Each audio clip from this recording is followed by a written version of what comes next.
The 80s and the Rise of Conservatism. Lecture terms. The rising tide of conservatism. Focus question. What issues led to the shift towards conservatism in the 1980s? The ERA. In the 1970s, quote, family values became central to conservative politics, most prominently in the fight over the Equal Rights Amendment, or the ERA.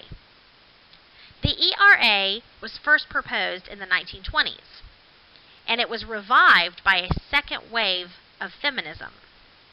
Its affirmation that, quote, equality of rights under the law could not be abridged, quote, on account of sex, seemed uncontroversial, and Congress approved it in 1972 with little controversy and sent it to the states for ratification.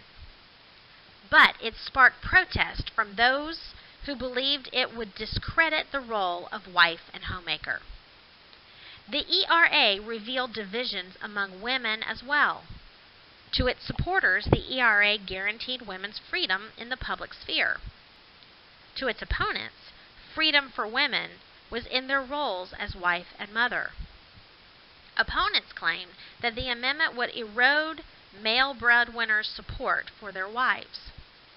Though polls showed that most male and female Americans supported the ERA, it did not achieve the required ratification of 38 states in order to become law, and it faltered. Far more bitter was the battle over abortion rights, which was another example to conservatives of how liberals in office were spreading sexual immorality at the cost of moral values. A movement to reverse Roe versus Wade started among Roman Catholics, but soon included evangelical Protestants and social conservatives. The movement insisted that life began at conception and that abortion was ultimately murder. Feminists argued that a woman's right to control her own body includes the right to safe, legal abortions. Both sides showed how the rights revolution had reshaped political language, as opponents of abortion appealed for the, quote, right to life, while supporters celebrated the, quote, right to choose. The anti-abortion movement successfully pressured Congress over President Ford's veto to end federal funding for abortions for poor women in the Medicaid program. And by the 1990s, some extreme anti-abortion activists were bombing medical clinics and assassinating doctors who terminated pregnancies. The Tax Revolt. With liberals unable to check deindustrialization and declining real wages, economic anxiety also fostered conservatism in economics. Unlike the Great Depression, economic crisis inspired a critique of government rather than of business. New environmental regulations sparked calls for less government regulation of the economy, especially in the West, where the, quote, Sagebrush Rebellion sought to reduce federal bureaucracy's control over and conservation of precious land, water, and minerals. But everywhere, the end of affluence and the rise of stagflation created support for conservatives who claimed that government regulations raised business costs and ultimately eliminated jobs for regular Americans. Economic crisis in particular spread support for lower taxes. Conservatives welcomed tax cuts as a way to both enhance profits and reduce resources for government, thus preventing new social programs and reducing existing ones that had sapped the economy. Many Americans found taxes more burdensome as wage increases were canceled by inflation and pushed families into higher federal tax brackets. In 1978, conservatives ran a successful campaign to ban further increases in property taxes and demonstrated the power of anti-tax politics. The new law benefited business and homeowners, but cut funds for schools, libraries, and other public services. Anti-tax sentiment flourished throughout the nation, and other states passed similar laws. By 1980, Carter was deeply unpopular. Conservatism seemed on the rise everywhere. In England, Margaret Thatcher became Prime Minister, promising to sell state-owned industries to private firms and to shrink the welfare state in Great Britain and reduce taxes and the power of the unions there. In the United States, Ronald Reagan's campaign for the presidency united conservatives around promises to end stagflation and restore America's confidence in its role as a world power. Reagan also appealed to white backlash against civil rights, voicing support for states' rights, vilifying welfare recipients, and condemning busing and affirmative action. Although not devout and a divorcee, Reagan won support of, quote, family values religious conservatives. Reagan won the election, taking former Democrat bastions such as Illinois, Texas, and New York, while Carter received only 41% of the popular vote. While Carter went on to lead anti-poverty, human rights, and diplomatic efforts around the world after his presidency. His presidency is considered by most to be a failure, and his defeat launched the Reagan Revolution, which made freedom the domain of the right in American politics. The Reagan Revolution. Focus question. How did the Reagan presidency affect Americans both at home and abroad? Reagan and freedom. Reagan's path to the presidency was unusual.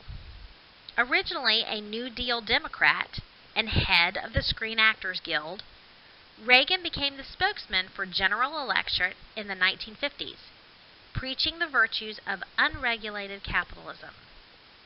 His nominating speech for Barry Goldwater at the 1964 Republican Convention brought him national renown. So much so that in 1966, 2 years later, he was elected California's governor. And in 1976, he challenged Ford for the Republican nomination for the presidency, almost winning it.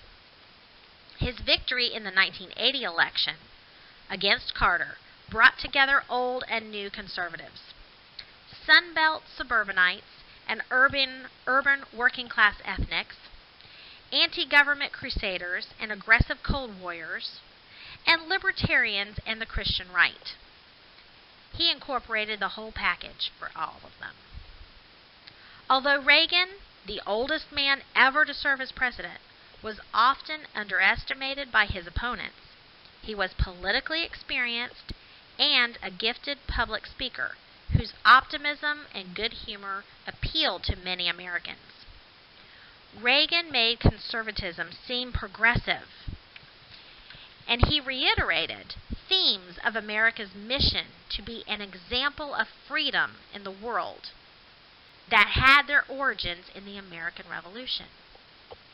Freedom became the watchword of the Reagan Revolution, and Reagan used the word freedom more than any other president before him. Reagan reshaped the nation's agenda and political language more effectively than any president since Franklin D. Roosevelt.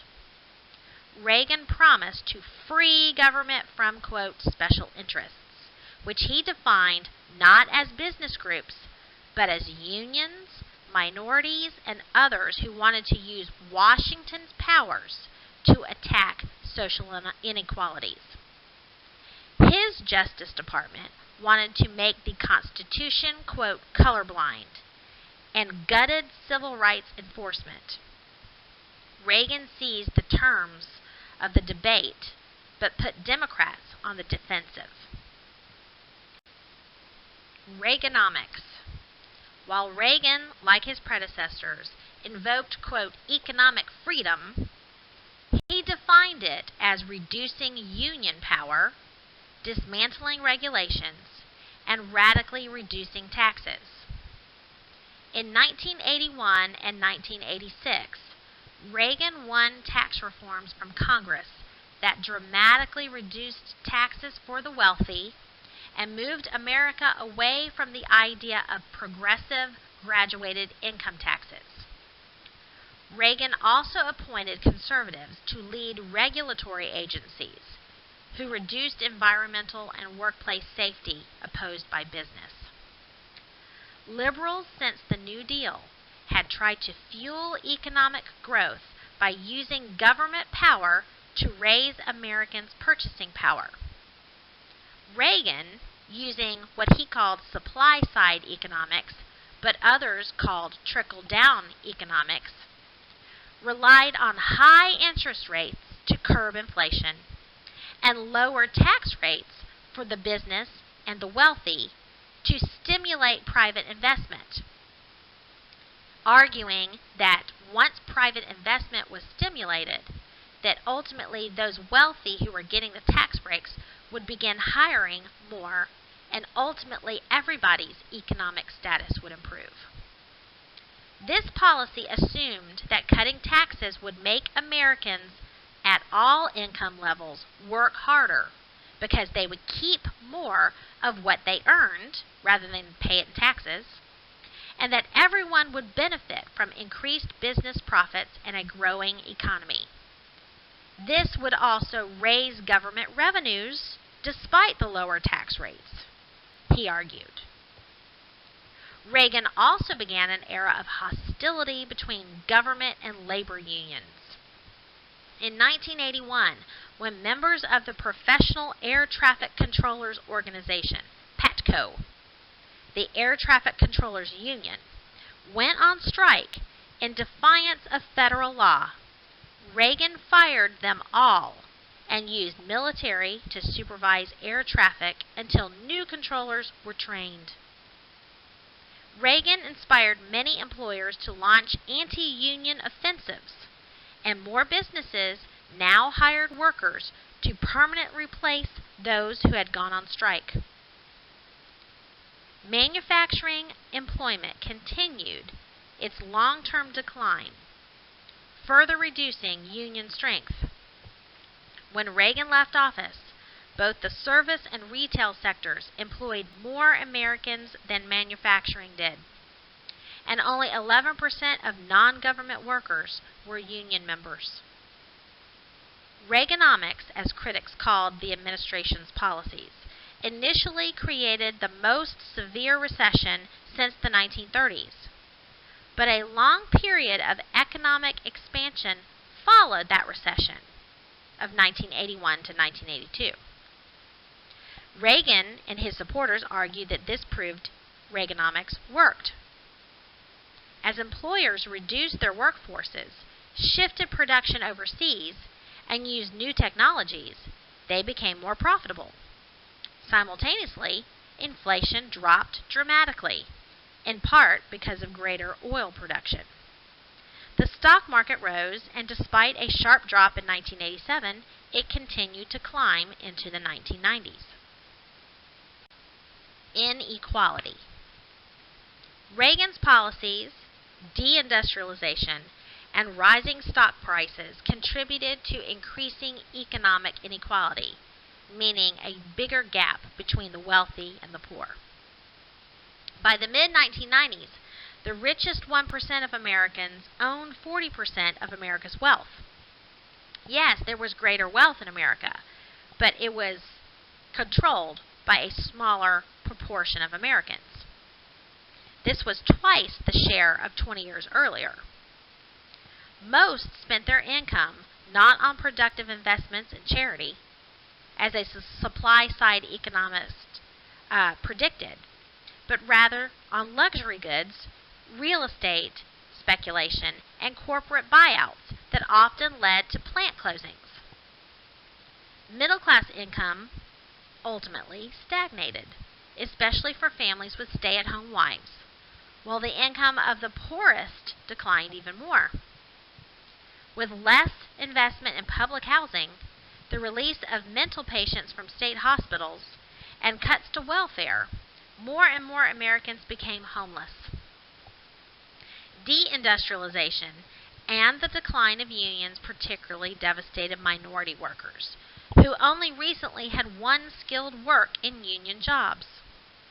While affirmative action expanded the black middle class by offering more educational opportunities, black workers suffered. Though Jim Crow had ended in many workplaces in the 1970s, black workers lost their jobs as manufacturing declined. By 1981, the black unemployment rate was higher than 20%, more than double that of whites. The 1980s are now seen as a decade ruled by misplaced values. Buying out companies generated more profit than running them, and making deals, not products, was the way to get rich. Corporate mergers produced billions in fees for lawyers, economic advisors, and stockbrokers. Wall Street financiers praised, quote, greed as healthy. Taxpayers paid for some of the consequences, ultimately.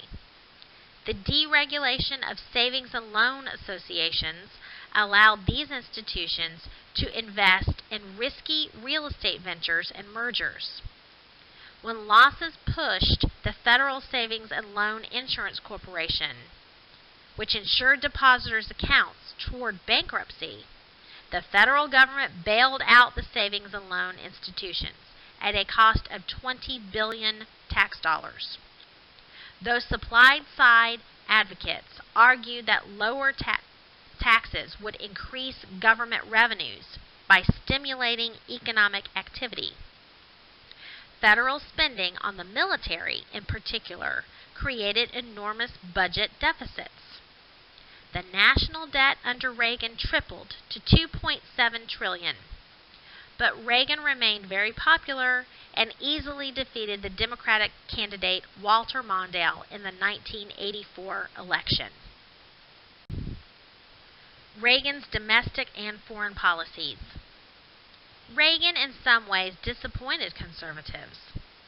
While his administration sharply reduced programs such as food stamps and school lunches, it left intact core elements of the welfare state, such as Social Security, Medicare, and Medicaid.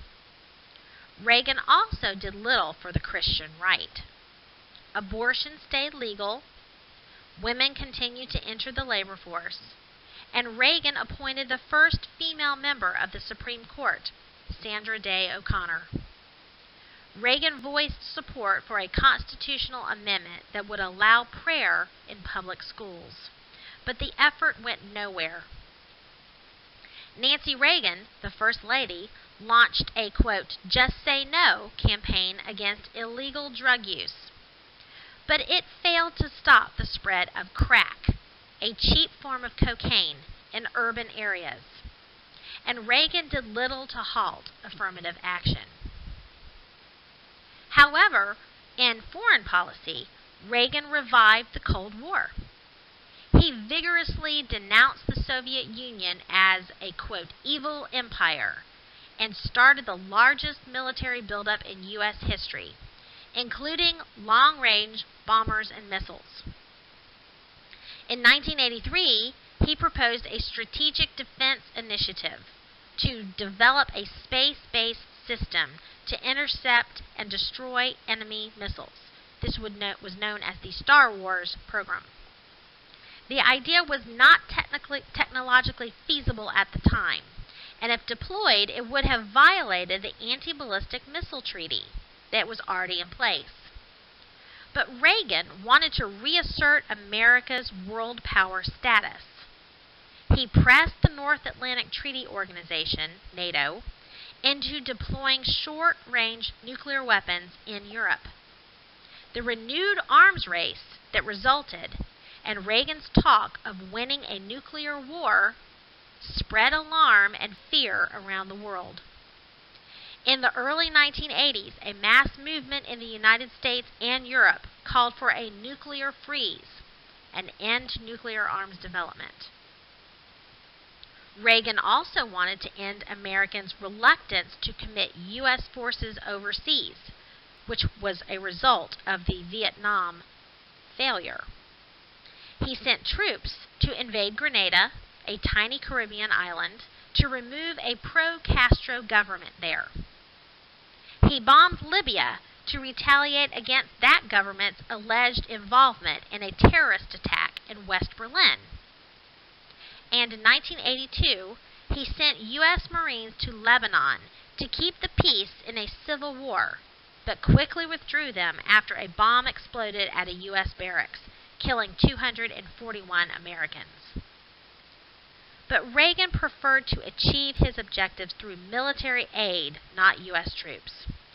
He abandoned Carter's emphasis on human rights and affirmed that the United States would support authoritarian governments if they were anti-communist regimes.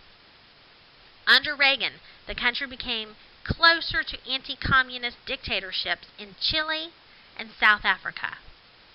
His administration also sent money and arms to the governments of El Salvador and Guatemala, whose armies and associated death squads committed atrocities against civilian opponents.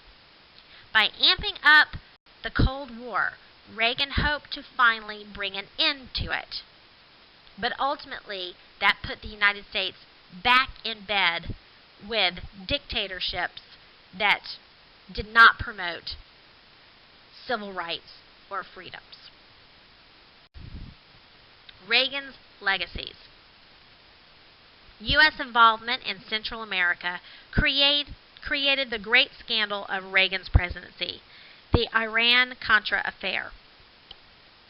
In 1984, Congress banned military aid to the Contras, those in Nicaragua fighting the Sandinistas, who in 1979 had ousted the U.S.-backed dictator, Anastasio Somoza.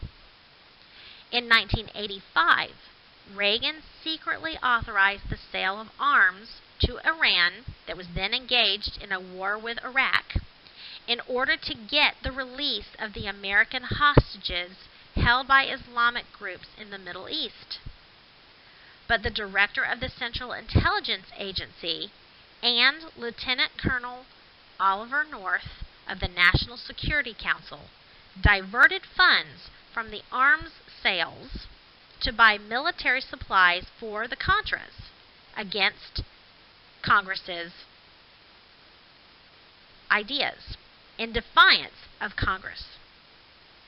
In 1986, the scheme was exposed in the media, and Congress held televised hearings that showed lying and violations of the law that recalled back to the Nixon era. 11 members of Reagan's administration were convicted of perjury or of destroying documents, or pled guilty before they were ever tried. Reagan denied knowledge of the scheme, but the affair ultimately undermined the public's confidence in him. Surprisingly, Reagan in his second term softened his anti-communism rhetoric and established good relations with Soviet Premier Mikhail Gorbachev. Gorbachev had come to power in 1985, and he wanted to reform the Soviet Union's political system. This was known as glasnost. He also hoped to reinvigorate the Soviet economy. This was called perestroika, or restructuring. The reason was the USSR had fallen far behind the United States in producing and distributing consumer goods and relied more and more on food imports to feed itself. Gorbachev realized that the reforms he wanted ultimately required cuts in the Soviet Union's military costs. The military costs largely came from the Soviets continuing to prop up the communist governments in the Soviet bloc countries throughout Eastern Europe. So, Reagan was ready to negotiate with Gorbachev. and they held a series of talks on arms control that concluded with agreements to reduce nuclear weapons stockpiles. Gorbachev felt if Russia did not have to spend so much on trying to keep up in the arms race, that the economy could be saved and ultimately the government could be preserved. In 1988, Gorbachev started to withdraw Soviet troops from Afghanistan. Reagan, despite starting his presidency as a Cold Warrior, left office repudiating his earlier militant anti-Soviet stance. Legacy in the 1988 election. Reagan's presidency showed the contradictions of modern conservatism. Though he wanted to appeal to the religious right, the Reagan Revolution undermined traditional and conservative values by inspiring speculation, business mergers, and investors to pursue profits at the cost of plant closings, job losses, and devastated communities. Deindustrialization, unemployment, and downward pressure on wages all threatened local traditions and family stability, and undermined a common sense of national purpose by expanding income as well as wealth inequality. Because of Iran-Contra and huge deficits, Reagan left office with a tarnished reputation. But few figures have so decisively reshaped American politics. Reagan's vice president, George H.W. Bush, defeated Michael Dukakis, the governor of Massachusetts, in the 1988 election, in part because Dukakis could not deny that he was a, quote, liberal, now a term of political abuse. Conservative ideas about the virtues of free markets and the evils of, quote, big government dominated the media and debates. Those receiving public aid were now seen not as unfortunate, but as a burden on taxpayers. The Democratic president of the 1990s, Bill Clinton, embraced many of these ideas, ultimately, ironically. In the 1988 election, we saw politics at new lows. Senator Gary Hart of Colorado, the Democratic frontrunner, dropped out of the race after a sexual affair was revealed. Both parties ran negative campaigns. At the lowest point of the campaign were Republican television ads that said Dukakis, as governor of Massachusetts, had released from jail Willie Horton, a black murderer and rapist. Bush achieved a substantial victory as a result, winning 54% of the popular vote, but the Democrats retained control of Congress.